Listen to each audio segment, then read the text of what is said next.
Hi everyone, thanks for joining me again. Today I'm going to be talking to you about the Thrunite TC-15 V2. This torch was sent to me to review and I've had a little bit of time to play around with it and experiment with it, and I'm really liking what I'm seeing with it. So based on that, I'm going to tell you a bit about it. The requirements for me for a torch, the stuff that really matters, is that not only is it bright, I also want it to be having a mode where I can get into where it's not bright. And there's a reason for that. It's because when we're wild camping, we don't want to always attract tons of attention and see everything. Like, it's very well having a torch that can illuminate the landscape in front of you at night and show you everything around you. But there's also times where I just want a teeny little bit of light so I can perhaps read a map or adjust something and do something. I've always found in the past with torches that when I turn them on, they give you like full power mode, and then you have to press the button to get down into the lower power settings. And the first thing that I noticed with this torch, and it's the first thing I look at on any torch, is how easy is it to get to the low power mode, the lowest power. So how easily can I get into that mode? And it's really easy with this torch. They call it the Firefly mode, and all you have to do is hold the power button down for just under a second and it will go straight into that Firefly mode, which only gives you half a lumen. It's very, very weak and directional. It's a really good stealth mode, and it lasts a long time as well. You can have it on low power mode, I think for 41.5 days. So that's how long the battery would last in that mode. So you can really freely use that and not draw loads of attention. A very, very nice feature to have. On the other end of the scale, there is a turbo mode, and that is the full-on searchlight. And the way you get into that is by just double tapping the power button. You can do it from the torch being off, or you can do that when you're in the normal mode as well, in the standard mode. And when you double tap, it gives you 2.5 minutes of full-on searchlight power. It is incredibly powerful. It's really strong. That's sometimes useful. If you have to navigate at night time and you really need to get a better idea of where you are, you need to be able to relate to, well, it helps to be able to relate to your landscape around you. And if you think that, well, there should be a peak over there, but I can't see it because it's dark, being able to switch into this turbo mode, which is 2,500 lumens, you're going to be able to see it. As long as there's not like thick cloud cover in the way, you're going to be able to see these things. So it can help in those situations, and it can just help in general if you're trying to see the way ahead at night time. If that situation occurs where you have to navigate in the dark, especially if it's in bad weather, it can sometimes really help you pinpoint where you are on a map by being able to see really far ahead. It could also be useful in a sort of a rescue situation if you want to draw attention to yourself, because believe me, in the turbo mode, you're going to be able to be seen for miles and miles around. But it's not, again, a mode that you're going to slip into accidentally so easily, because you have to double tap to get into it. It's quite intuitive how to switch between the modes, which is a real strength on this torch. The turbo mode will run for 2.5 minutes in that mode, and then it will step down. The battery won't go flat, it will just step down to, I think, about 800 lumens, and it will give you that for 86 minutes. So that will just then run on a high power mode that's just a lot lower than turbo. I found that the torch gets really hot when it's in turbo mode, but quite honestly, I don't think it's something that I'd use for long periods of time. But it is a feature that I would use, like I said, in order to navigate at night time. It could be something that's quite useful to have. And it's just, more than anything, I think it's just nice to know that it's there. It's one of those things where in an emergency situation, it could be really useful, and it's just nice to know that you have it. They also list that as a self-defense mode, I suppose, where you could double tap it and it would blind someone. I don't really have any interest in that, but at least you know that they kind of quote it for that as well. But of course, the other thing that you need is just the standard, straightforward, normal mode of a torch. And it has 3 power settings, low, medium and high. So you press the power button once to switch the torch on, and you can cycle through low, medium and high by holding the power button down, and it will cycle through and you just release on the power mode that you want. But before you say, oh, it's just the same thing cycling again, it remembers. It has a memory chip, I guess, inside it. So when you switch the torch off and you switch it on again, it goes back to the last power mode that you had of those low, medium and high.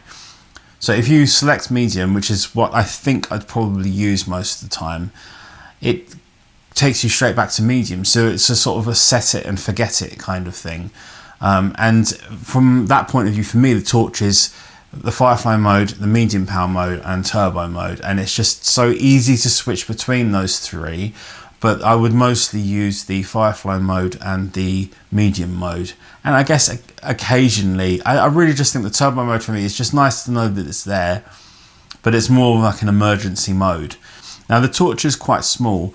One thing I would say is a slight negative with it is I don't think it's really grippy enough, but it could do with being a little bit sharper. I think that would give you a little bit more grip, but even so, I don't think that's a deal breaker at all, because they give you a wrist strap with it, which was a little bit hard to thread through, but once you get it done, it's done.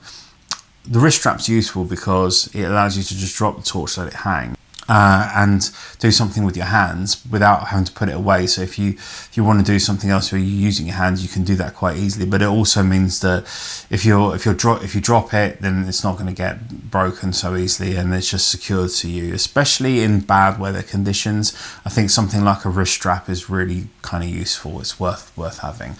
I can imagine at night time potentially using a head torch, a couple of walking poles whilst you're going up something, and then if you want to be able to see around more directionally, you can have the torch just hanging off your wrist. It's just there, it's attached, and it's easy to use nice and quickly. It also comes with a little carry pouch, which has a waist belt loop on it and a little carabiner hook at the top as well, which is kind of useful to have. You could probably attach that to the shoulder straps on your backpack as well if you wanted to. It's a nice little carry case, or you could just put it through your belt on your backpack as well. So there's a few different options with that. And they also give you a little belt clip, which you have to attach yourself. You just clip it onto the side of the torch. Then you could use that to put through one of the loops on your shoulder strap, or you could stick it in a shirt pocket or something. There are different ways that you can attach a torch, and you should probably just find out what's best for you. But the clip that they give you, which just pushes onto the torch, is actually really strong, and it seems to be really well made. I've used it a bit, it hasn't fallen off, and I've had no problems with it. So any of those methods of attaching it are really easy to do and straightforward. The torch has quite a large rechargeable battery inside it as well. You can see the power levels on the torch. If it's blue, you've got between 21 and 100% power in the torch. If it goes to red, I think it's between 11 and 21. If it's flashing red, then it's below 10%. I would have liked to have seen a power indicator that lets you know when the power's below 50%. That would kind of give you a bit more of a ballpark than just telling you once it's below 20%. But the torch lasts so long, I don't really think any of that's going to be a problem. It charges with a little USB micro charging port on the side, and they give you 2 spare rubber covers for that as well. And you'll probably have to have this closed in order for this torch to be waterproof. But it's nice that they give you 2 extra ones as well. And when it comes to charging it, the charging light goes red until it's charged, and then it goes blue. But it also has a purple flashing light mode as well if it's not charging properly. And I had that at the start because I didn't quite realise that the torch tightens at the top and the bottom, and the top part wasn't tightened enough, and it wasn't making contact, and the light was flashing purple. So it will let you know if it's not charging properly, which is a nice little additional feature as well. In addition to all those things, the torch is also waterproof IPX8 rated, which apparently is down to 2 meters for a certain period of time. But for us, it means that you can just leave it on your backpack or on your belt or whatever. And if it's pouring with rain or anything, you don't have to worry about it, and you can just use it in the rain as long as it's tightened properly and the USB cover's closed properly. I don't think you're going to have any problems with that. It shouldn't be any issue whatsoever. The other one thing I wanted to make sure with this torch was that I could use it with gloves, because it's all very well having a torch and then having small buttons and making everything kind of compact, but if I can't use it with large gloves on, then it starts to become a bit redundant in the winter when I probably actually want it the most. So I tried it on with my Rad Blizzard gloves. They're the largest gloves that I've got, and I had no trouble operating the torch whatsoever. That means that any other smaller gloves than that should be absolutely fine. I can't see them being a problem. The torch is nice and lightweight as well, and it's easy to carry. Overall, I have to say, even though I was sent this to review, and there's part of me that was a little bit skeptical, I'm actually just really impressed with it. I think it's a really good torch. I just like that memory function that it's got on it, and that Firefly mode. For me, that really makes it. I'm less bothered about the turbo mode. I'm just more bothered about the other ones. And it just feels like a really good product. It just feels really well made. It's just nice to use and straightforward. It's just what you'd want in a torch, and it does the things you want it to do properly. If you want to grab one of these torches, the links are in the description. They are affiliate links, so I get a small kickback if you choose that. When I review these products on my channel, I'm going to give you my honest opinion of them, because if it's not something that I would use, then I'm not going to give it a good review, or I'm just not going to review it. Please like and subscribe, and I'll see you again in the next video. Take care. Bye bye.